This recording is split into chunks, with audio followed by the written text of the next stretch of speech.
ಅಯೋಧ್ಯೆಯಲ್ಲಿ ಶ್ರೀರಾಮನ ಪ್ರಾಣ ಪ್ರತಿಷ್ಠಾಪನೆ ಮತ್ತು ಮೂರ್ತಿಯ ಪ್ರತಿಷ್ಠಾಪನೆ ಜೊತೆಗೆ ಆ ದೇವಸ್ಥಾನದ ಉದ್ಘಾಟನೆ ಸೋಮವಾರದ ದಿವಸ ಇರೋದ್ರಿಂದ ಖಾಸಗಿ ಶಾಲೆಗೆ ಒಂದು ರೀತಿ ಪ್ರಾಣ ಸಂಕಟ ಆದಂಥ ಪರಿಸ್ಥಿತಿ ಕರ್ನಾಟಕದಲ್ಲಿ ನಿರ್ಮಾಣ ಆಗಿದೆ. ಈ ನಿಟ್ಟಿನಲ್ಲಿ ನಾವು ಈ ಹಿಂದೆ ಈಗ ಆಲ್ರೆಡಿ ಸರ್ಕಾರಕ್ಕೆ ಮನವಿ ಮಾಡಿದ್ವಿ. ಯಾಕಂದರೆ ಎಲ್ಲ ಪೋಷಕರು, ಮೆಜಾರಿಟಿ ಆಫ್ ದಿ ಪೋಷಕರು ನಮ್ಮ ಮಕ್ಕಳಿಗೆ ರಜವನ್ನು ಘೋಷಿಸಿ ಅವತ್ತು ನಾವು ಮನೆಯಲ್ಲಿ ಅದರ ದೃಶ್ಯಗಳನ್ನು ತೋರಿಸ್ತೀವಿ. ಅದರ ಜೊತೆಗೆ ಅವತ್ತು ಹಬ್ಬದ ರೀತಿಯ ದಿನವನ್ನಾಗಿ ಆಚರಿಸ್ತೀವಿ ಅನ್ನೋ ಒತ್ತಡ ಖಾಸಗಿ ಶಾಲೆಯವರಿಗೆ ಆಗಿದೆ. ಇನ್ನೊಂದು ಕಡೆ ಸರ್ಕಾರ ಅವತ್ತು ರಜವನ್ನು ಇನ್ನೂ ಘೋಷಣೆ ಮಾಡಿಲ್ಲ. ಈ ನಿಟ್ಟಿನಲ್ಲಿ ನಮ್ಮ ಮನವಿ ಕೂಡ ಸರ್ಕಾರದಿಂದ ಪುರಸ್ಕಾರ ಸಿಕ್ಕಿಲ್ಲ. ಆ ನಿಟ್ಟಿನಲ್ಲಿ ನಮ್ಮ ಖಾಸಗಿ ಶಾಲಾಡಳಿತ ಮಂಡಳಿಗಳು ಈಗಾಗಲೇ ಒಂದು ಮೀಟಿಂಗನ್ನು, ಒಂದು ಸುತ್ತಿನ ಮಾತುಕತೆ ಮತ್ತು ಮೀಟಿಂಗ್ಗಳನ್ನು ನಾವು ಮಾಡಿದ್ವಿ.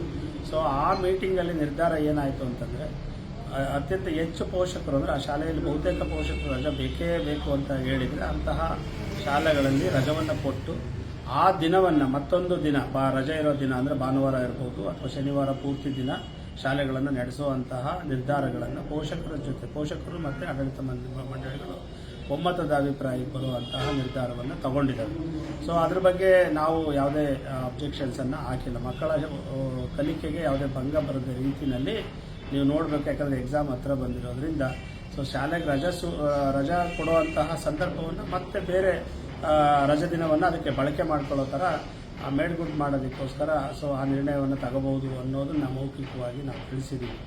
ಈ ನಿಟ್ಟಿನಲ್ಲಿ ನಾವು ಸರ್ಕಾರಕ್ಕೆ ಮತ್ತೊಮ್ಮೆ ಒತ್ತಾಯ ಮಾಡೋದು ಏನಂದರೆ, ಬಹುತೇಕ ಜನ ಪೋಷಕರು ರಜವನ್ನು ಕೇಳ್ತಾ ಇದ್ದಾರೆ ಖಾಸಗಿ ಶಾಲೆಯಲ್ಲಿ. ನಮಗೊಂದು ರೀತಿ ಸಂಕಟ ಆಗುವಂಥ ಪರಿಸ್ಥಿತಿ ನಿರ್ಮಾಣ ಆಗಿದೆ.